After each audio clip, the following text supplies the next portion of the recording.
É gostoso. Esse trabalho.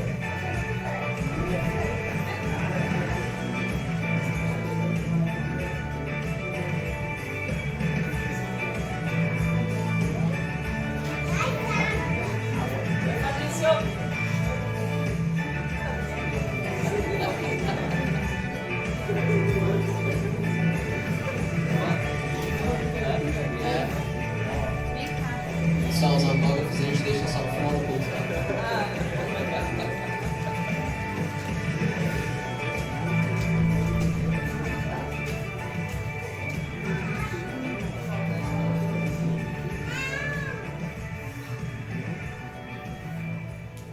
Aquele silêncio quebra.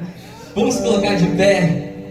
Seja bem-vindo, você que está aqui pela primeira vez. Mais um culto nessa quarta-feira maravilhosa.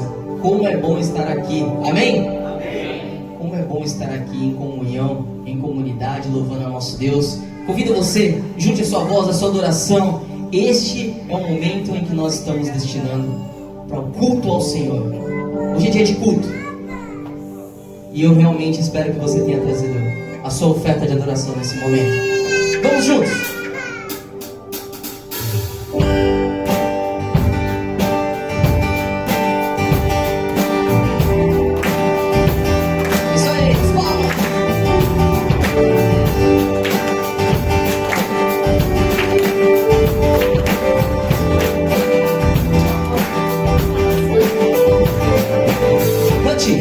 Sobre nós e através de nós, seja feita a vontade. Nos ensine a te imitar, por aqui em toda parte. Nossos pés, boca e mãos, nossa mente, coração, tudo em ti e para ti. Junte a sua voz e declare: venha!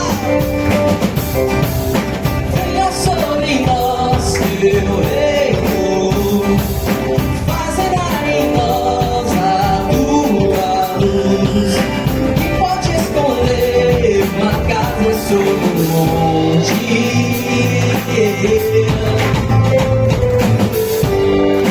Do silêncio ou perigo, és a calma, paz, o abrigo.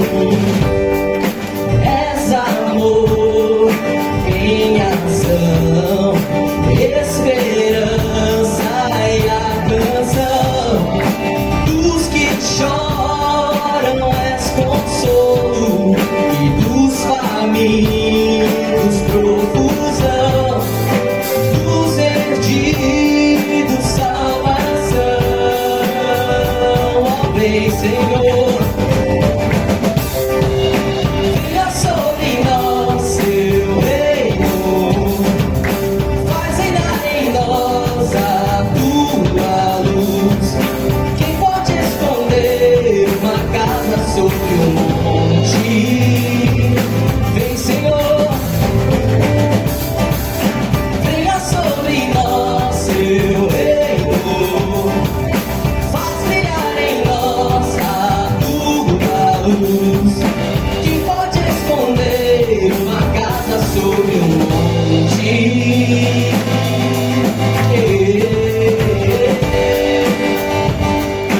Que as nossas obras mostrem o mover da tua mão.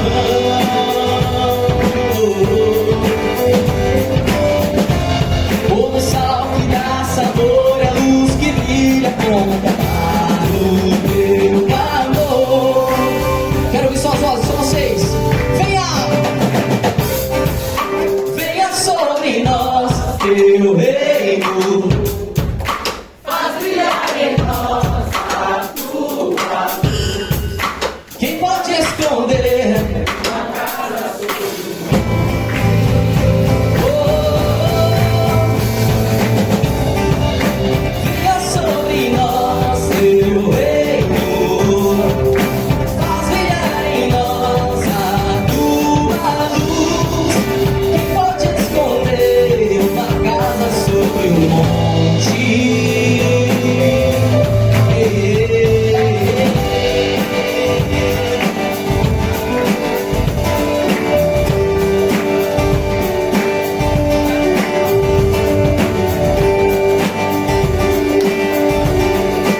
Vamos orar?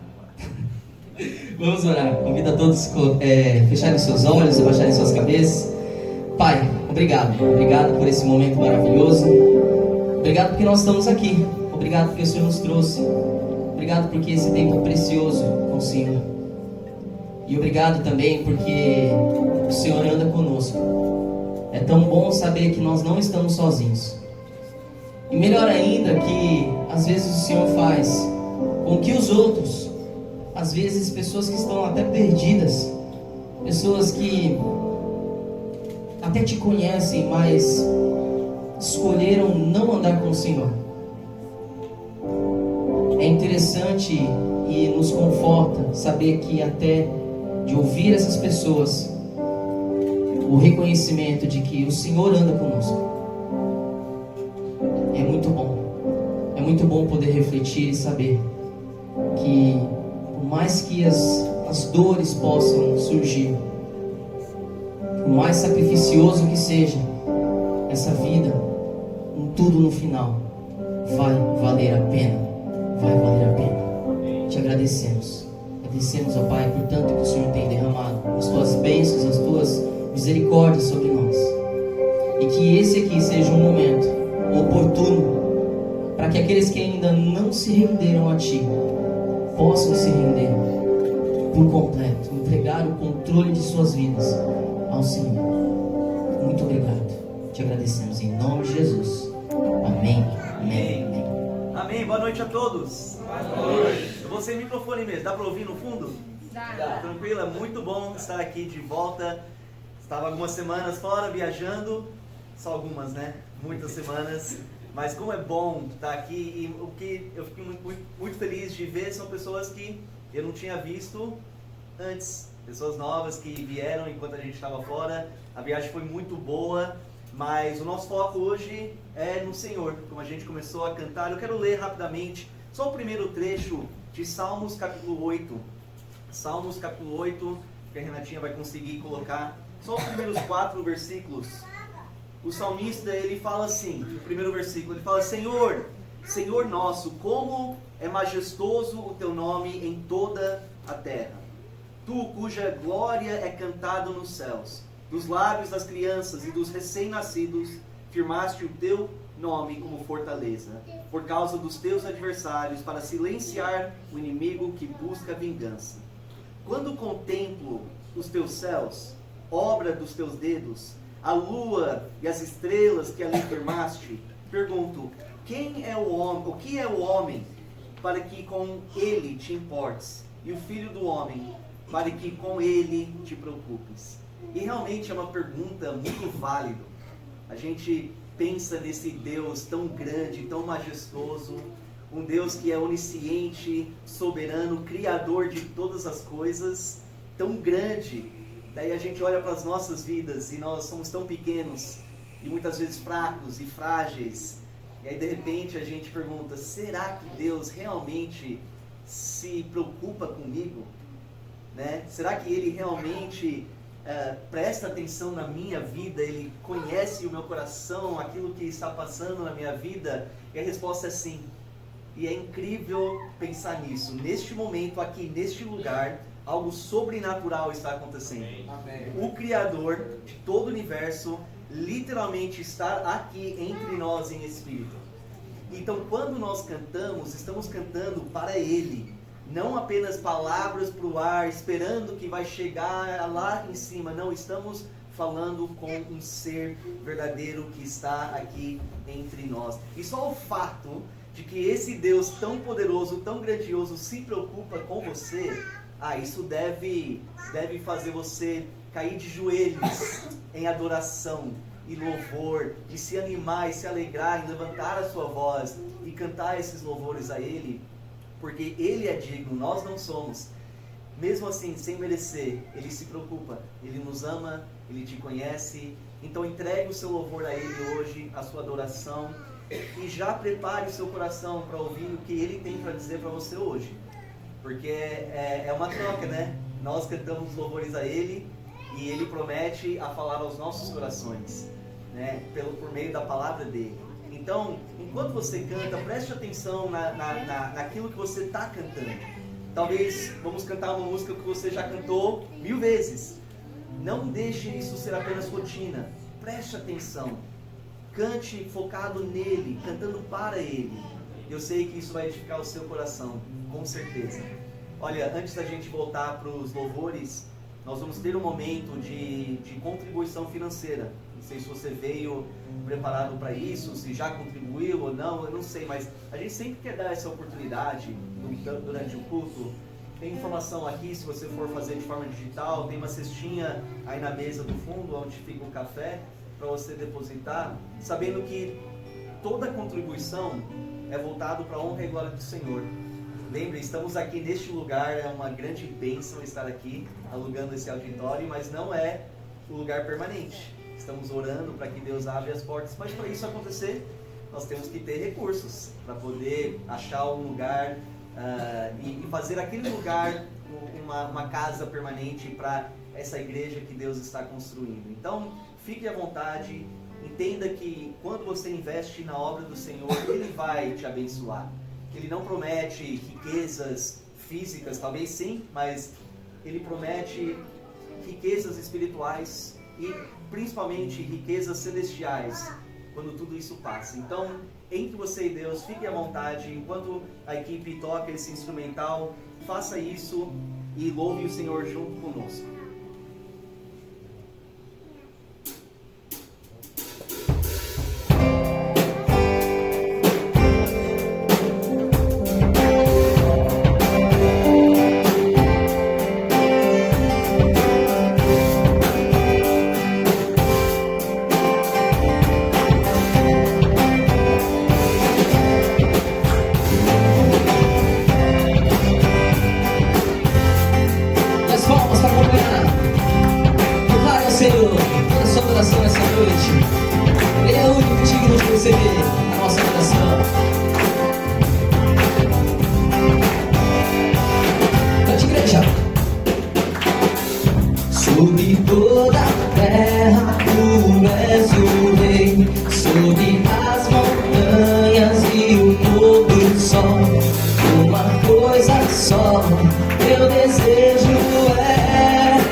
Uma coisa mais dinâmica. A gente vai fazer o refrão de novo. Vamos fazer aquela coisa de igreja antiga, né? Aquela coisa nossa infância. Dividir mulheres e homens, a gente faz o refrão homens, faz o refrão mulheres, depois a gente se junta mais uma vez. E vamos encher essa sala de adoração, igreja? Vamos? Então vamos lá. As mulheres. Vamos juntos, vem!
compartilhar com a igreja.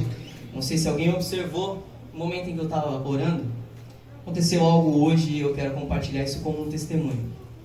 É muito próximo daquilo que a gente vai cantar, acho que vai fazer um link bem bacana. Hoje, conversando com uma colega, né, de trabalho, a gente trocando algumas ideias, eu recebi dela uma informação, uma frase que para mim me encheu de alegria. E só para vocês entenderem o contexto, é uma pessoa que não crê na Bíblia. Ela realmente declara não crer na Bíblia. Ela não crê em Deus, né? Apesar dessa frase que eu queria reverberar a vocês. E dentro dessa conversa, contando algumas coisas que aconteceram, um pouco da vida dela, um pouco na minha vida, ela, no final de tudo, ela virou e falou assim para mim: olha, a gente pode ter os nossos defeitos, as nossas qualidades, mas Deus está com você. Deus está com você. Porque tudo isso que você está contando, das coisas que, né, aconteceram na sua vida, né, e da maneira como aconteceram, não tenho dúvida, Deus está com você. Então quando eu orei, né, no início do culto, eu falei: olha, Deus poder usar pessoas que nem nele acreditam para nos fazer refletir e nos lembrar que Ele está com a gente, Ele está conosco, Ele está com você. E o louvor que a gente vai cantar agora, ele é uma reflexão do quanto nós precisamos lembrar que Deus está conosco, cuidando de cada um de nós, cuidando dos nossos problemas, cuidando das nossas tribulações, mas também cuidando dos nossos sonhos.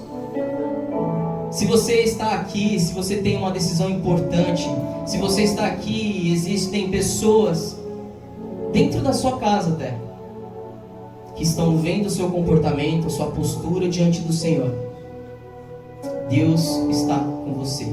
E principalmente, você não está sozinho.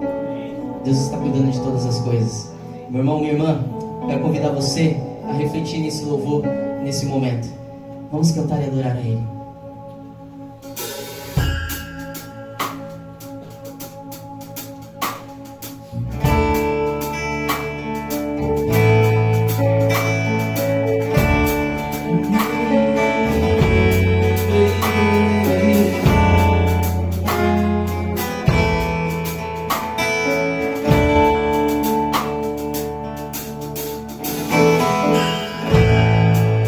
Cante se você conhece. Eu preciso aprender um pouco aqui, eu preciso aprender um pouco ali, eu preciso aprender mais de Deus, porque Ele é quem cuida de mim. Se uma porta se fecha aqui, outras portas se abrem ali. Eu preciso aprender mais de Deus, porque Ele é quem cuida de mim. Deus cuida de mim. E o coral: Deus cuida de mim, na sombra das tuas asas. Deus cuida de mim. Eu amo a sua casa e não ando sozinho, não estou sozinho, pois eu sei, Deus cuida de mim. Mais uma vez, declare: Deus cuida de mim, na sombra das tuas asas. Deus cuida de mim. Eu amo a sua casa e não ando sozinho, não estou sozinho, pois eu sei, Deus cuida de mim.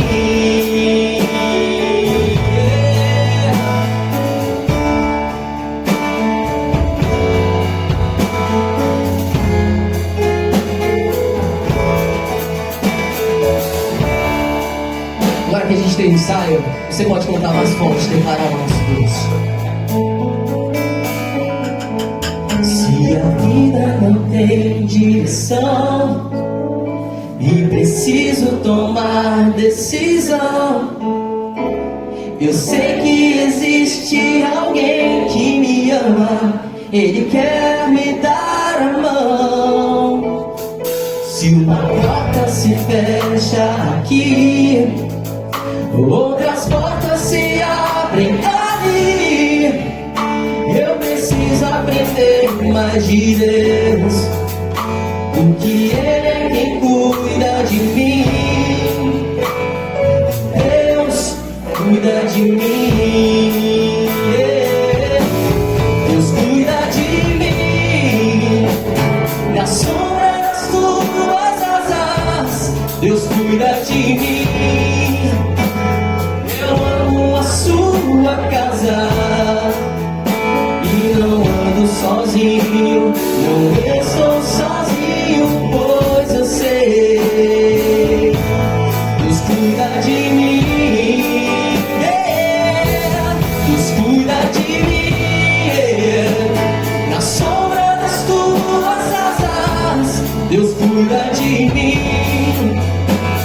Eu amo a sua casa e não ando sozinho, não estou sozinho, pois eu sei Deus cuida de mim.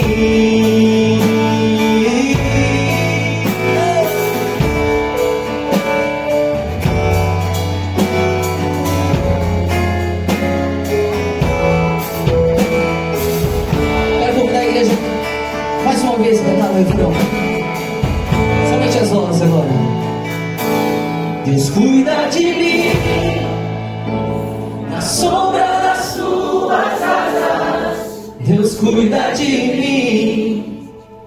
Eu amo a sua casa e não ando sozinho, não estou sozinho, pois eu sei Deus cuida de mim. Declare: Deus cuida de mim. Na sombra das tuas asas, Deus cuida de mim. Eu amo a sua casa e não ando sozinho, não estou sozinho, pois eu sei Deus cuida de mim.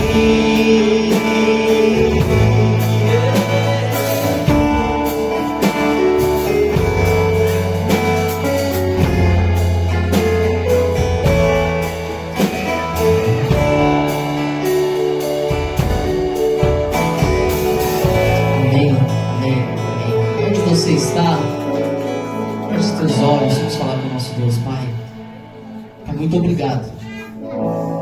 Obrigado porque durante a nossa caminhada contemplamos a tua graça, contemplamos as tuas maravilhas, os teus grandes feitos. E mais do que isso, ó Pai, os teus milagres. E como é bom saber que nós não andamos sozinhos. Que a tua palavra venha, Pai, de encontro nesse momento, nos nossos corações, nas nossas filosofias, nos nossos achismos, para trazer clareza, trazer certeza, trazer confiança, Pai, fé.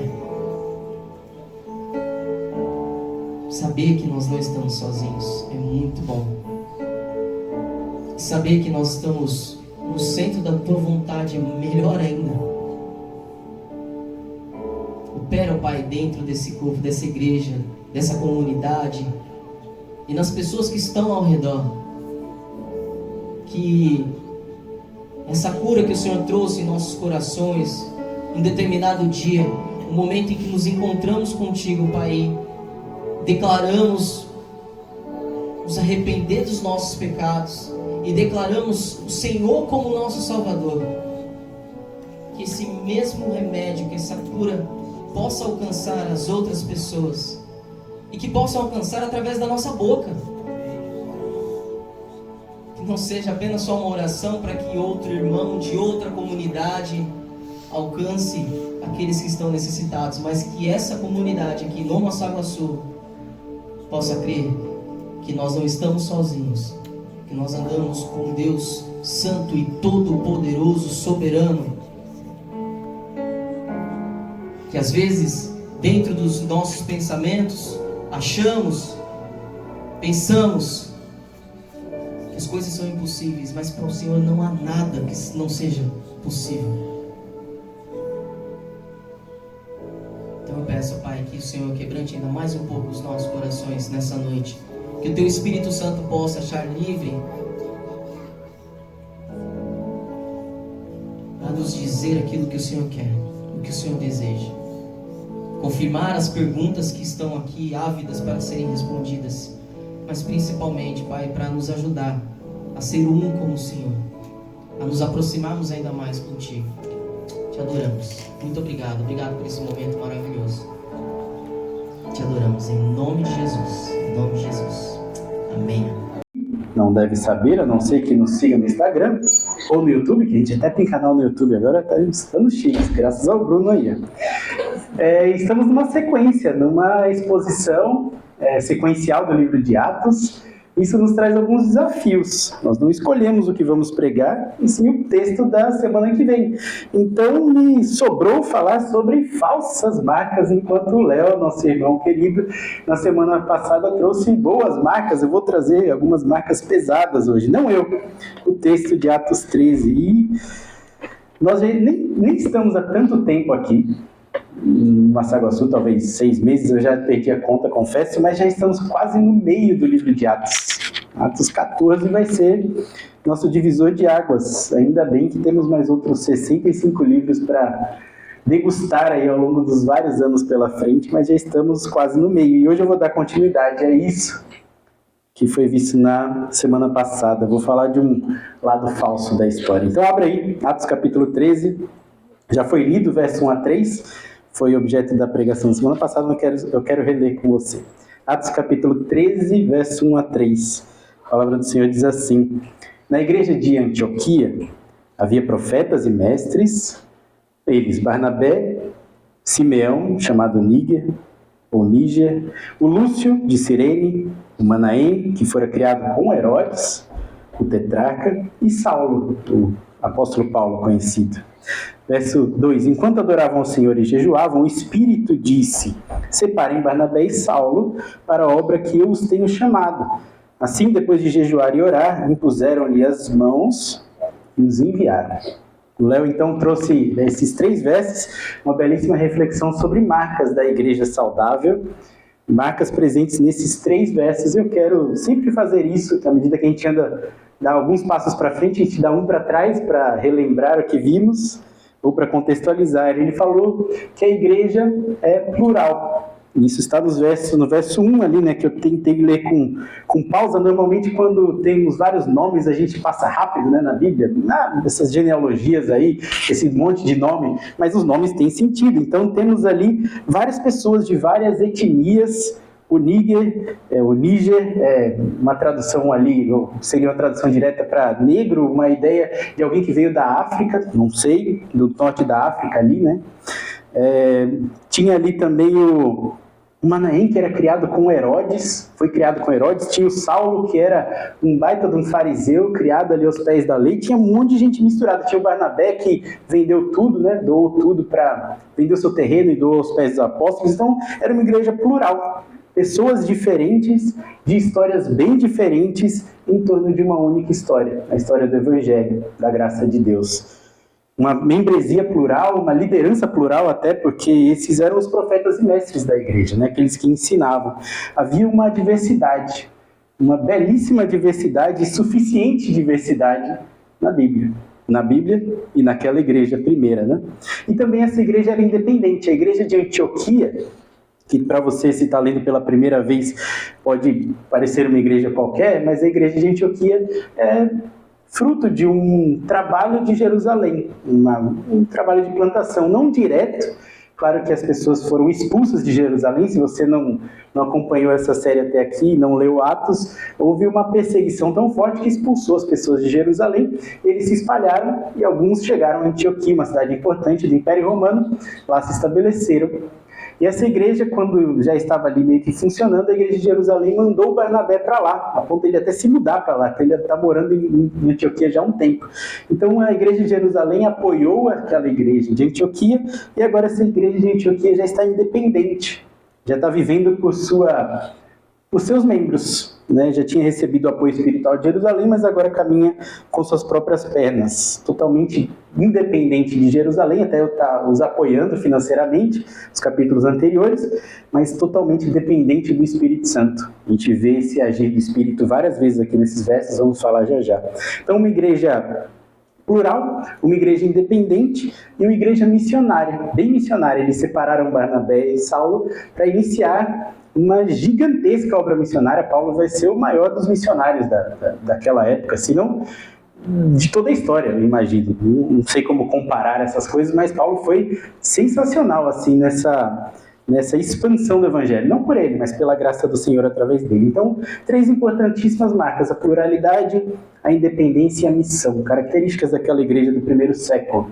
E nós aqui, ao longo dessa exposição sequencial de Atos, temos o objetivo de falar sobre, o nome da série, o início da igreja, está no cantinho ali, mas é uma igreja que se iniciou aqui, não uma, mas várias igrejas, mas que começaram ali nesse movimento de Atos, e nós temos muito a aprender com elas e replicar agora no nosso tempo. Então, essas marcas, pluralidade, independência e missão, são marcas muito características da Igreja de Cristo, que nós batistas temos uma responsabilidade, inclusive, prezando por essa independência, de continuar com isso.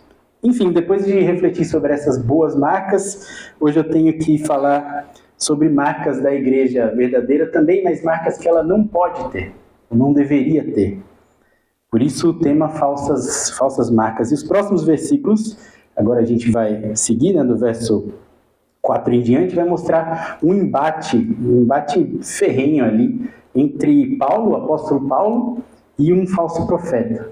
É essa figura que vai aparecer agora no texto. Um texto com paralelos bem interessantes, bem incríveis, inclusive, e posicionado, narrativamente falando, né? A gente está lendo uma história, narrativamente falando, ele está posicionado num lugar interessante, no início da expansão da igreja. É agora que a igreja vai começar a expandir e dar de cara com um falso profeta. Vamos ver essas marcas, então. Capítulo 13, verso 4 em diante. Marcas que falsos profetas carregam. Verso 4 diz assim a palavra do Senhor: enviado pelo Espírito Santo. Então o Espírito Santo agiu ali naquela igreja, enviou Paulo e Barnabé, desceram a Seleucia e dali navegaram para Chipre. Então eles saíram de Antioquia, que não era no litoral, foram até o litoral, que é Seleucia, e navegaram até a ilha de Chipre. Chegando em Salamina, o nome, né? Interessante, mas chegando a Salamina, proclamavam a palavra do Senhor, ou proclamaram a palavra do Senhor, a palavra de Deus, nas sinagogas judaicas. João estava com eles como auxiliar. Viajaram por toda a ilha até que chegaram a Pafos. Ali encontraram um judeu chamado Bar-Jesus, que praticava magia e era falso profeta. Ele era assessor do procônsul Sérgio Paulo, como se um governador daquela ilha. Ele era assessor desse homem. O procônsul era um homem inteligente e mandou chamar Barnabé e Saulo, porque queria ouvir a palavra de Deus. Verso 8. Entretanto, Elimas, o mágico, que é o significado do nome do Bar-Jesus, então a Bíblia tem disso, né? Fala o nome em grego, o nome em aramaico, hebraico, enfim. Ele tinha o nome dele era Bar-Jesus, mas ele também era conhecido como Elimas, o mágico. Esse cidadão, ele opôs-se a eles na tentativa de desviar a fé do procônsul. Então, verso 9, então Saulo, também chamado Paulo, olha aí um monte de nome, né? Paulo e Saulo não mudou de nome, tá? É o nome também chamado Paulo. Então Saulo, também chamado Paulo, cheio do Espírito Santo, olhou firmemente para Elimas, o Bar-Jesus, e disse: filho do diabo, e inimigo de tudo que é justo. Você está cheio de toda espécie de engano e maldade. Quando vai parar de perverter os retos caminhos do Senhor? Saiba agora que a mão do Senhor está contra você e você ficará cego, incapaz de ver a luz do dia, a luz do sol, durante algum tempo. Imediatamente caíram sobre ele névoa e escuridão, e tateando, ele procurava quem o pudesse guiar pela mão. O procônsul, vendo o que havia acontecido, creu profundamente impressionado com o ensino do Senhor. Um falso profeta que tenta desviar a fé desse procônsul.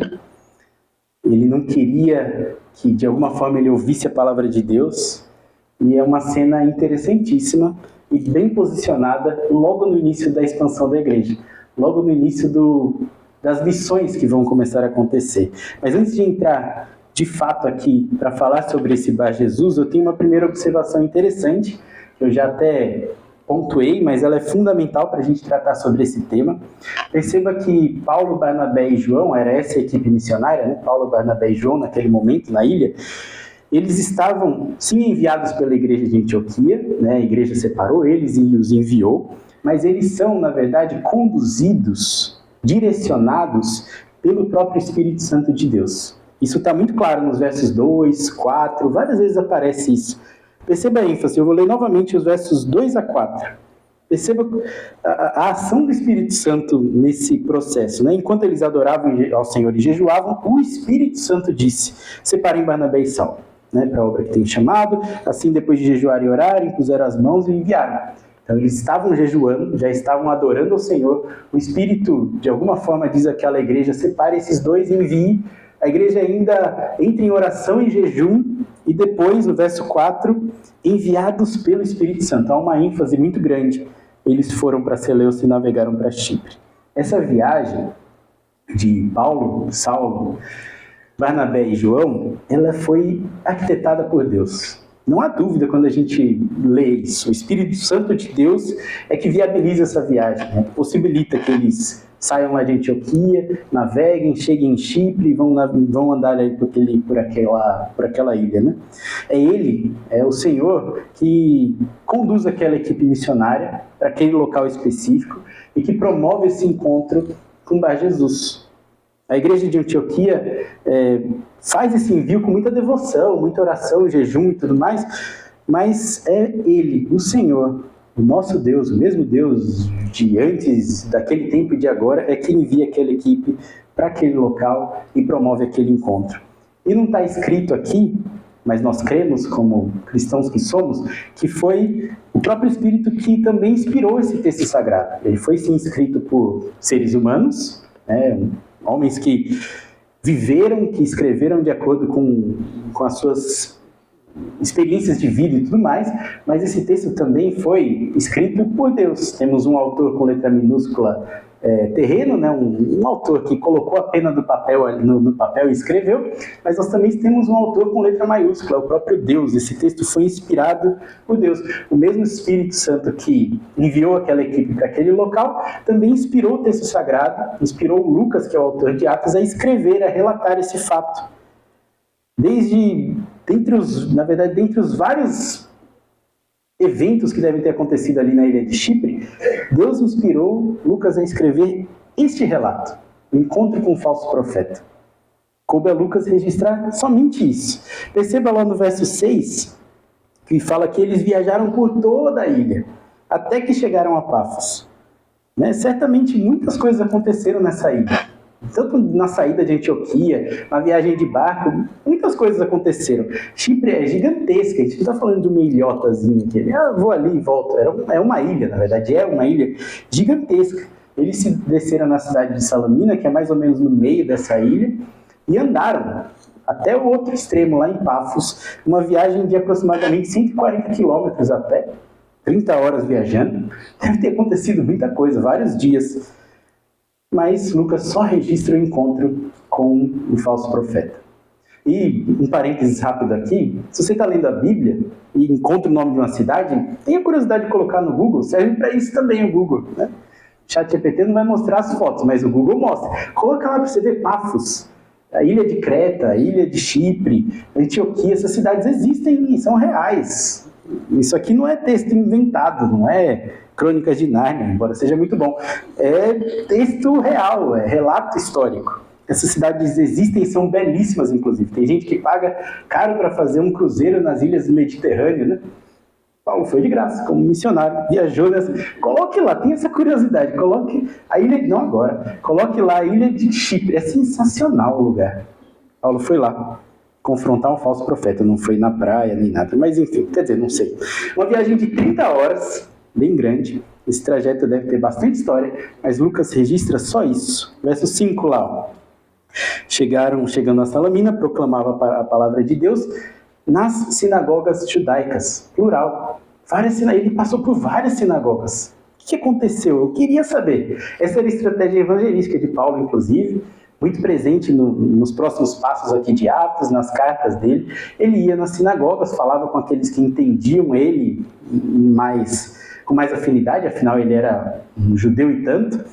Ele fazia isso, ele já tinha feito lá em Damasco uma vez, pregando nas sinagogas, mas agora, como um enviado missionário, como um missionário de Antioquia mesmo, ele vai colocar essa estratégia em prática. Eu queria saber o que aconteceu, não sei, não está escrito, vou ter que perguntar pessoalmente para o Paulo em algum momento na eternidade futura, mas Lucas não relatou, simplesmente não foi escrito. E por que eu estou falando e enfatizando tudo isso? Porque me intriga de fato o Lucas não ter registrado essas coisas. Talvez ele até soubesse, mas ele não registrou. Por um motivo. Ele salta diretamente, primeiro relato missionário, é um salto direto para confronto com um falso profeta. Ele vai encontrar esse Bar Jesus. Olha lá o verso 6 novamente. Viajaram por toda a ilha, até que chegaram a Pafos, e ali encontraram um judeu chamado Bar Jesus, que praticava magia e era falso profeta. Essa é a ênfase da narrativa aqui. Esse é o assunto que Deus quer tratar nesse capítulo. Por isso que eu digo que a gente não escolhe muito tema, né? Quando está numa exposição sequencial, eu vou ter que falar sobre falsos profetas. Não é arrogância, não é nada disso. É o texto que nos orienta a isso. Essa é a ênfase. E a ênfase não está nem no fato do procônsul conhecer o Senhor. Fala sobre o procônsul, fala sobre ele, impressionado com o ensino e se convertendo, mas a maior parte do texto fala desse combate. O Espírito Santo de Deus conduziu Paulo e aquela equipe missionária a combater heresias de um falso profeta. Essa foi a primeira ação detalhada nas campanhas missionárias de Paulo. Primeira ação. Não que o combate a falsos profetas deva ser o foco da igreja, o foco dos movimentos missionários, não é isso. O foco é falar sobre Jesus. Nosso objetivo quando entramos em missão, anunciamos uma mensagem, não é para combater outras somente, é para falar da graça, é para falar do evangelho que restaura, para falar de corações que precisam conhecer o Senhor Jesus, que só há salvação em Jesus. Mas o fato de fazermos isso, estamos de alguma forma combatendo algo. O texto deixa muito claro. Paulo, na verdade, não vai combater falsos profetas só aqui em Chipre, ele começa aqui, mas isso vai permear ao longo do livro de Atos, e as cartas de Paulo são carregadas com combate a falsas doutrinas. Embates a falsas doutrinas, falsos mestres, alertas sobre falsas marcas, né? E já que essa característica é tão presente no Novo Testamento, então, de alguma forma, lembra que o objetivo nosso ao encarar Atos é ver como aquela igreja reagia às coisas do seu tempo e tentar imitá-los, né? Então, se isso é tão presente no Novo Testamento, deveria também continuar sendo uma característica do cristianismo atual. Uma característica também dessa igreja que está se formando, da nossa igreja lá no Jardim Britânia. A ênfase que as Escrituras dão a esse combate a falsos profetas também, de alguma forma, deveria permear a nossa cultura cristã. Essa condução do Espírito ao seu povo, ao combate do que é falso, deveria nos alertar sobre a forma como estamos vivendo hoje, de alguma forma. O avanço do Evangelho não deveria, em nenhum momento da sua história, compactuar com falsos ensinos. Não deveria. Mas, infelizmente, vemos falsas verdades permeando a igreja. E é estranho falar falsas verdades, né? Que falso e verdade estão na mesma frase, né? Mas é exatamente isso, coisas que parecem verdade, mas são falsas. É exatamente assim que as distorções doutrinárias aparecem como verdades. Igrejas e mais igrejas celebrando falsas verdades e que não deveriam estar presentes lá. Ao longo do livro de Atos, como eu disse, e nas cartas de Paulo, essas características do verdadeiro evangelho são muito marcantes e não há compatibilidade em nenhum momento com o que é falso da sua época. Combate ao gnosticismo, combate a um monte de heresia da época, deveria de alguma forma ser característica para nós. Por mais que queiramos ser uma igreja que apenas evangeliza, que fala de Jesus, que fala do amor ao próximo, esse processo de conversão, de arrancar a pessoa daquilo que é falso e trazer para a verdadeira luz, que obviamente não é feito por nós, é feito por Deus, mas somos embaixadores disso, é de alguma forma um embate. Não se engane, o fato de anunciar o evangelho para alguém também é um combate. Enquanto estamos anunciando o que é bom e verdadeiro, estamos na mesma medida combatendo aquilo que é falso e mal. Não deveria ter compatibilidade aí. Olha novamente os versos 7 a 10. Olha o que ele fala sobre esse Bar Jesus. A gente vai ler e reler o texto várias vezes. Essa deve ser uma característica nossa, que queremos combater o que é falso, ler o texto. Ele, esse Bar Jesus, esse cidadão, ele era assessor do procônsul Sérgio Paulo. E o procônsul era um homem muito inteligente, que mandou chamar Paulo e Barnabé, porque queria ouvir da palavra de Deus. Entretanto, o Elimas, o Bar Jesus, o mágico, que é o significado do seu nome, opôs-se e tentava desviar a fé do procônsul. Então Saulo, também chamado Paulo, cheio do Espírito, olhou firmemente para Elimas e disse: Filho do diabo, inimigo de tudo que é justo, você está cheio de toda espécie de engano e maldade. Esse era Bar Jesus, cheio de toda espécie de engano e maldade. Engano e maldade, quando anunciamos o Evangelho, quando anunciamos o que é bom e verdadeiro, estamos, em mesma medida, combatendo o que é enganoso e mal. E deixa eu lançar um pressuposto aqui para você, talvez você nunca tenha tentado para isso, um fundamento necessário para nós que queremos falar do Evangelho e combater o que é falso. Todas as pessoas acreditam em algo em relação a Deus. Todas as pessoas acreditam em algo em relação a Deus. Mesmo aquelas que digam, não, nem em Deus eu acredito, ela acredita em algo em relação a Deus, que Deus não existe. Todas as pessoas acreditam em algo em relação a Deus. Até mesmo aquelas que não creem, ou que sequer têm ouvido falar de Deus, que creem em outras religiões, outros deuses, creem em algo em relação a Deus. O ser humano não é, por mais que em alguns casos tente ser, o ser humano não é espiritualmente neutro. Todos têm uma opinião sobre o que é espiritual. Todos acreditam em algo em relação a Deus. E o que acreditam não parte, se não parte da Bíblia, que cremos como sendo inspirada por Deus e palavra de Deus, se o que creem não parte daqui, da única verdade verdadeira, e me permita a redundância, porque de fato existem verdades falsas, então essa é a única verdade verdadeira, se não parte daqui, o que acreditam não poderia ser verdade. Não pode ser verdade. É assim que cremos. E se nós, membros dessa igreja que estamos aqui reunidos nessa noite, você que nos visita, se estamos aqui é porque cremos que Deus decidiu revelar-se na pessoa de Jesus Cristo, e o melhor lugar para conhecê-lo é na palavra de Deus, é na Bíblia. Na verdade, o melhor não, o único lugar. Vemos Deus nas coisas criadas. Salmo 19 diz isso, né? O céu declara a glória de Deus. Nós vemos sim Deus, mas conhecer o que é verdadeiro, o único que é verdade, caminho e vida, só aqui. A palavra de Deus é a nossa única fonte. Não existe, o problema é que existe um agravante aí no meio do caminho, porque muitos falam a partir daqui, a partir da Bíblia, mas pregam o que é falso. E aqui que entra a definição do que é um falso profeta, que é o caso do Bar Jesus. O falso profeta não é aquele que fala coisas da sua cabeça, o que ele acha, cita, sei lá, outros autores, coisas filosóficas, ou tem ideias, não. O falso profeta, ele não é simplesmente um formador de opinião. O falso profeta, ele tem uma aparência piedosa, uma identidade piedosa, mas ele até tem uma fantasia que se mistura ali de alguma forma com o que é verdadeiro, mas ele é um lobo em pele de cordeiro. Jesus já disse isso lá em Mateus capítulo 7, abra comigo. Mateus 7, verso 15, depois a gente vai voltar nesse texto também. Mateus 7,15,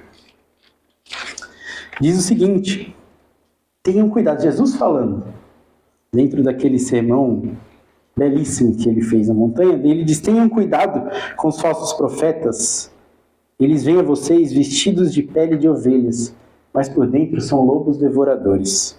Esses são os falsos profetas. Parece algo, mas não é.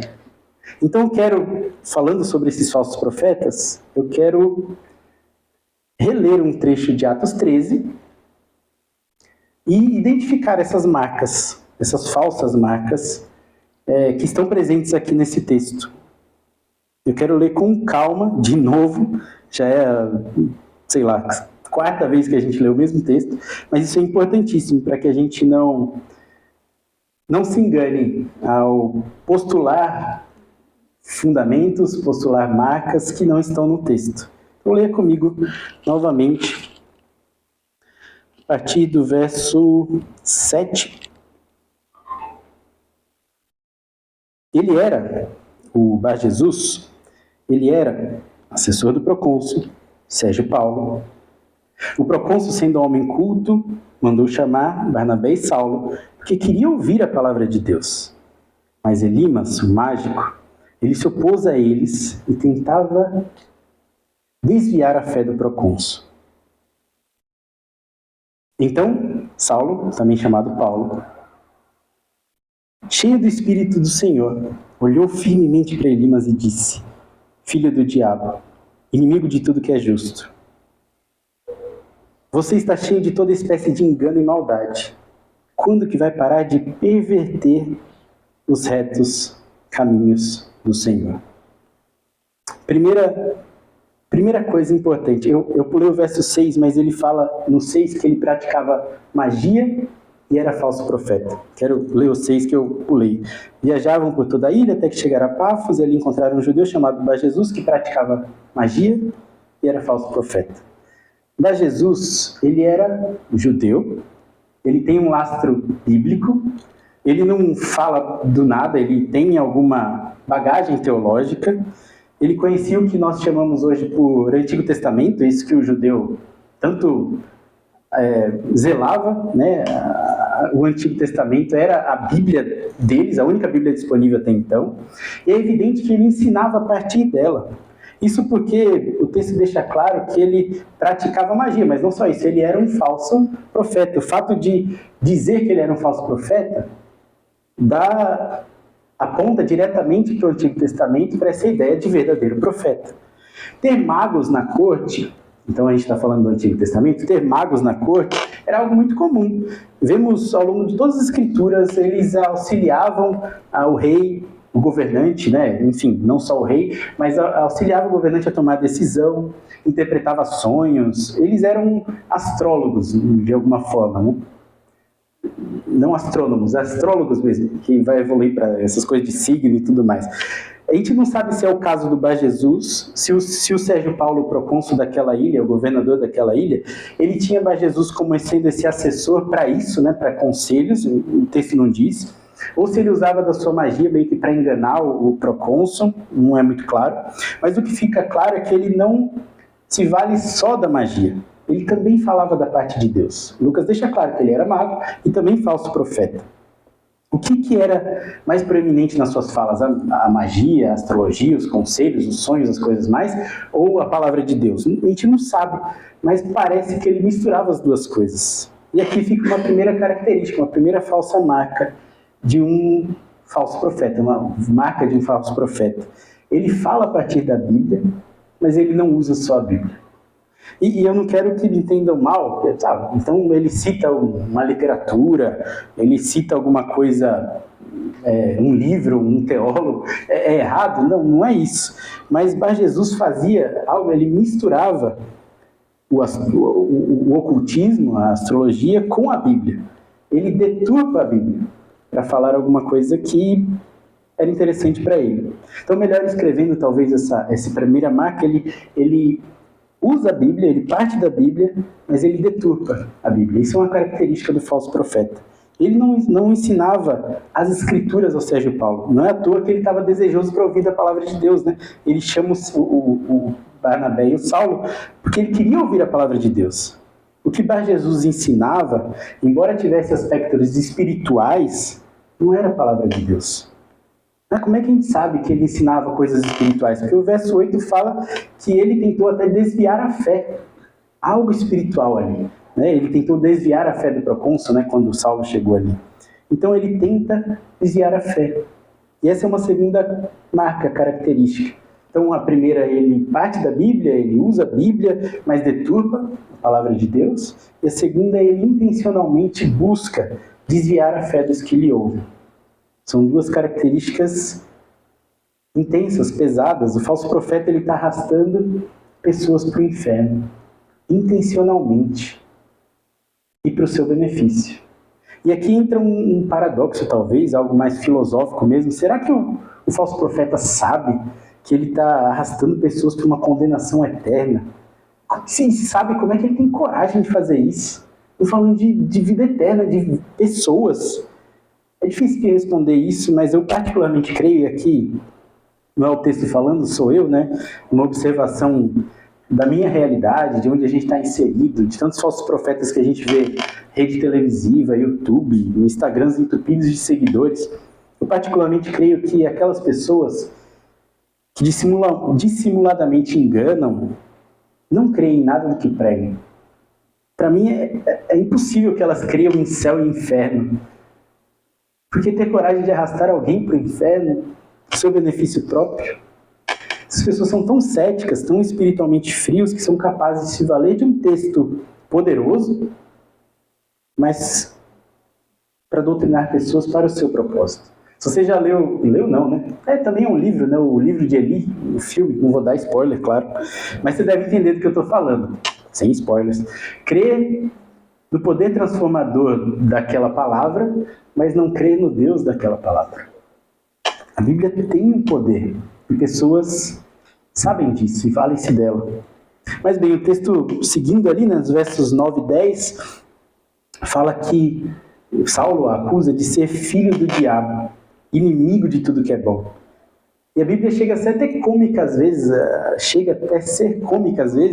porque eu fico pensando que Paulo fez isso de propósito, porque Bar Jesus, o cidadão, né, o Bar Jesus, o nome dele, nada mais é do que Bar, filho de Jesus. É a tradução direta do nome dele. Ou filho de Josué, que significa Deus salva. Então o nome dele, literalmente, é filho de Jesus, filho do Deus que salva. E Paulo, na hora de confrontar ele, vai dizer filho do diabo. É até meio cômico, né?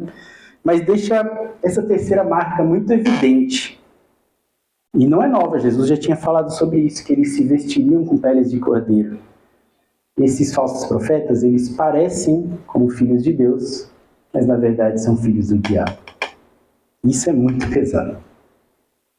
Então as marcas até aqui, ele fala a partir da Bíblia, mas deturpa a Bíblia. Ele intencionalmente busca desviar a fé daqueles que o ouvem e parece filho de Deus, mas na verdade é filho do diabo. E não se engane com as aparências. A falsa piedade, aquele pregador carismático, tem um monte de curso no Hotmart, no YouTube, de como ter uma aparência legal. Na verdade, o que mais tem hoje, né, no mundo são imagens que não representam a realidade, pessoas que não representam a realidade, pessoas transvestidas de santidade, mas que por dentro sobem no púlpito e estão mortas, pregando o que dizem ser a palavra de Deus, mas neles não há efeito algum. Isso não está só naquelas mega igrejas estranhas, não. Está em todo lugar. E como é que a gente pode se proteger disso? Parece um engano muito bem pensado, muito bem elaborado. Você pode até pensar, esse aí é um deles, está falando tanto, vai sair daqui desconfiado de tudo, mas lembra que estudar essas marcas é para nos tornar uma igreja saudável. De fato, temos que ter essa observação. Não é necessariamente para apontarmos o dedo para uma igreja X, para um pregador Y, para falarmos que aquele outro é falso profeta, mas para que nessa igreja, na nossa igreja, não só aqui no Massaguaçu, não subam aos púlpitos falsos profetas. Nós precisamos estar atentos nessas marcas. Somos responsáveis pelo que ouvimos. Como podemos nos proteger disso? Parece filho de Deus, mas é filho do diabo.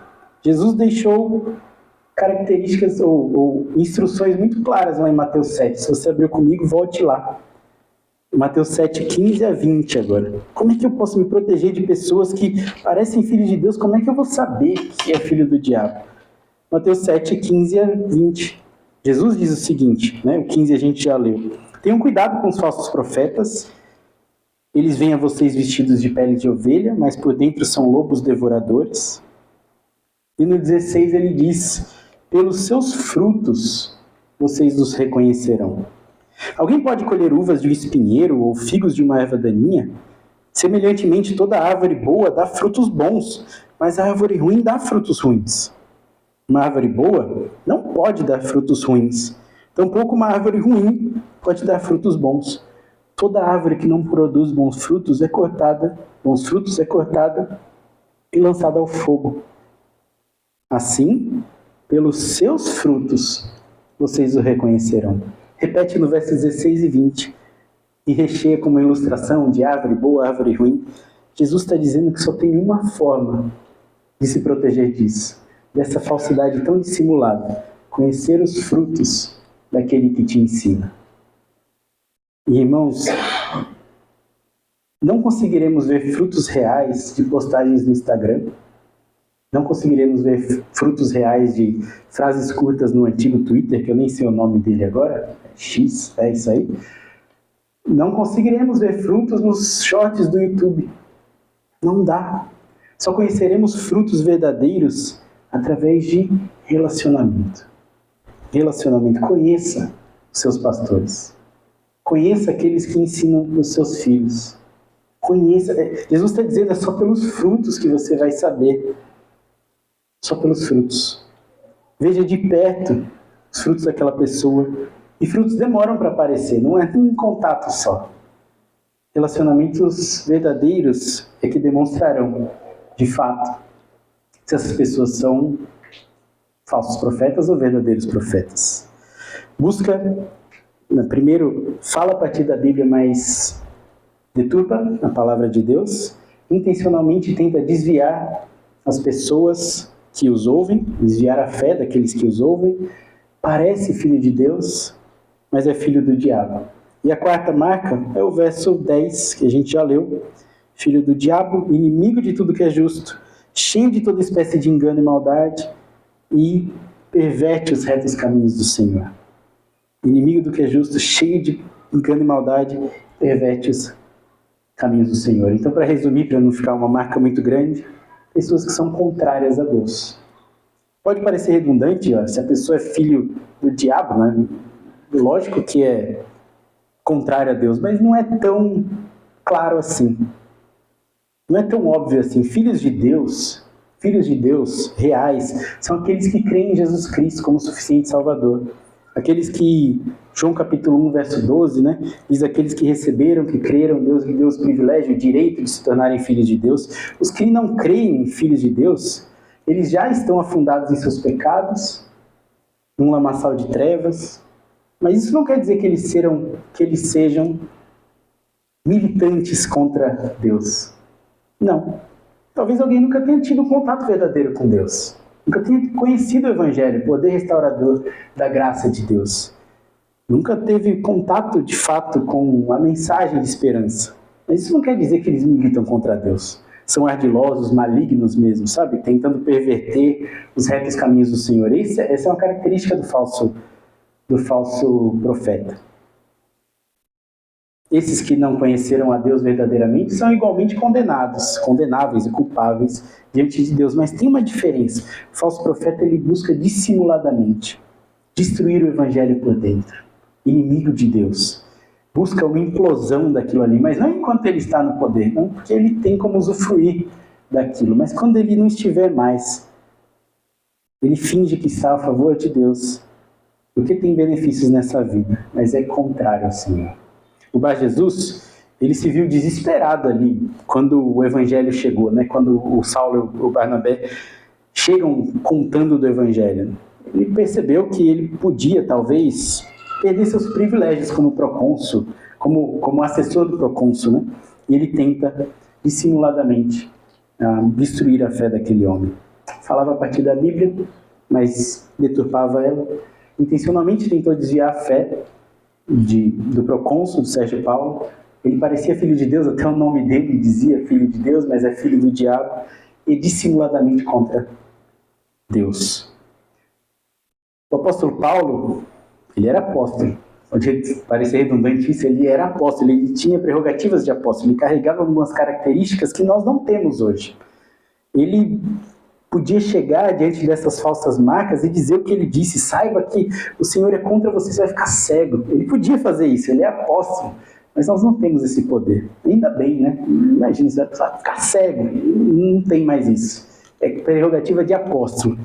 Imagina sair cegando o pessoal por aí, mas Paulo podia, a gente não. Como que a gente pode, então, trazer esse combate para nós? Através de relacionamento e exortação. Se você gosta de um pregador do YouTube, não tem problema, nós não seremos aquela igreja que proíbe você de assistir o YouTube. Não é isso. Mas tente conhecer aquele que você assiste, aquele que você gosta. Eu sei que é difícil, mas tente, é importante. Só através dos frutos que você vai conhecer. Jamais seremos essa igreja que proíbe, isso é terrível. Mas seja esse que conhece de perto, que zela pelo que ouve, que combate os falsos profetas. Nós temos pastores e mestres na nossa igreja. Conheça eles de perto, zele por isso, é sua responsabilidade como membro dessa igreja. Seja responsável por essa igreja também. Zele para que esse microfone nunca seja dado a um falso profeta, que fale por interesses próprios. Zele por isso, ore pelos nossos professores, pelos seus pastores. Ainda não temos várias classes bíblicas aqui, né? Um dia teremos, se Deus assim permitir. Mas ore por isso, para que sejam pessoas saudáveis, firmes na fé, que não carreguem nenhuma dessas marcas, que não se acheguem à Bíblia pelos seus próprios interesses. Que essa igreja seja saudável, isso depende, obviamente, do agir de Deus e também da nossa ação, na observação dessas pessoas. Observem a mim também. Se alguma marca um dia desses aparecer em mim, confronte, é sua responsabilidade. Ore por isso, mas também se coloque na mão do Senhor, para ser esse facilitador do entendimento do Evangelho. Nós simplesmente olhamos para a palavra de Deus e facilitamos o entendimento. Você também pode fazer isso, pelos interesses corretos, interesse de anunciar o Evangelho. Faça isso, se coloque nas mãos do Senhor, para ser esse verdadeiro profeta que anuncia a palavra do Senhor. Não, talvez não no púlpito, ensinando numa classe dominical, alguma coisa do tipo, mas no seu ambiente de trabalho. Faça isso.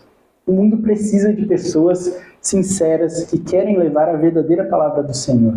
Estamos cheios de falsos profetas desde lá do começo do Novo Testamento até hoje. Sem acusação a um ou outro, mas estamos cheios de falsas verdades. Ideologias que permeiam a igreja, de igrejas compactuando com coisas que nunca deveriam compactuar. Combata isso. Zele pelo ambiente que você está, pela igreja que você está. Clame pela graça do Senhor, pelo agir poderoso do Senhor. E se coloque à disposição dele também, para ser instrumento nesse mundo em caos. Todos nós devemos, em certa medida, ensinar a palavra de Deus. E você pode ser um instrumento do Senhor para isso. Ore por isso. Não só pelo outro, mas também por você. Isso para que nós tenhamos essas marcas saudáveis da igreja que vimos na semana passada, a pluralidade, a independência, a missão, mas que também sejamos guardados por Deus e pelos olhares atentos, graciosos de cada um dos membros dessa igreja, para que nunca tenhamos marcas como essas na nossa igreja e para a glória do Senhor. Eu sei que pode parecer uma mensagem mais pesada, menos graciosa, mas é o que nós precisamos fazer como membros de um reino. Zelar por esse reino. Cuidar do que vemos, do que ouvimos, quem ouvimos, por que ouvimos. Porque disso depende a nossa espiritualidade, fé. Tudo isso que bebemos, se não for embebedado da palavra do Senhor, certamente não será verdade. Que assumamos esse compromisso de zelar pelo ambiente que estamos e pela mensagem do Evangelho que ouvimos. Amém? Vamos orar? Deus bendito, nós te louvamos e te agradecemos, porque apesar de tantos ataques, de tantas falsas verdades que surgiram ao longo dos séculos, o Senhor tem preservado a sua igreja. Senhor, guarda essa comunidade, guarda essa igreja aqui no Massaguaçu, extensão da nossa igreja lá no Jardim Britânia. Deus, guarda a IBNT, protege-nos, nos guia, que essas pessoas que aqui congregam, nossos membros, visitantes, estejam sempre atentos a tudo que ouvem, sendo como os bereanos foram, avaliando tudo à luz das Escrituras, vendo se tudo que ouvem é verdadeiro. Deus, que não sejamos apenas consumidores de conteúdo. Num mundo tão voltado para essa produção de conteúdo, que não sejamos simplesmente consumidores, mas avaliadores daquilo que tudo que ouvimos, lemos, assistimos. Deus, nos faz cativos à sua verdadeira Escritura, à tua palavra, nos faz reverentes diante do Senhor, zelosos, embaixadores do teu reino, para que o Evangelho puro e verdadeiro seja anunciado e avance para muitos outros cantos desse planeta, apesar do grande número de falsas verdades que encontraremos pela frente. Assim como Paulo, o Barnabé e o João, naquele primeiro momento, encontraram falsos profetas, podemos nos deparar com alguns por aí. Nos ajuda a sermos firmes na fé, conhecedores da palavra, para entendermos que aquilo não vem do Senhor. Nos ajuda, Deus, para a glória do Senhor, para a exaltação do seu nome e expansão do seu reino. Assim que oramos em nome de Jesus. Amém. Boa noite. Paulo, posso acrescentar uma coisa? Claro. Não é normal isso, a gente não é uma ordem, mas eu quis só compartilhar uma experiência com vocês sobre a importância e a gravidade do que o Paulo está falando. Uma mensagem extremamente relevante.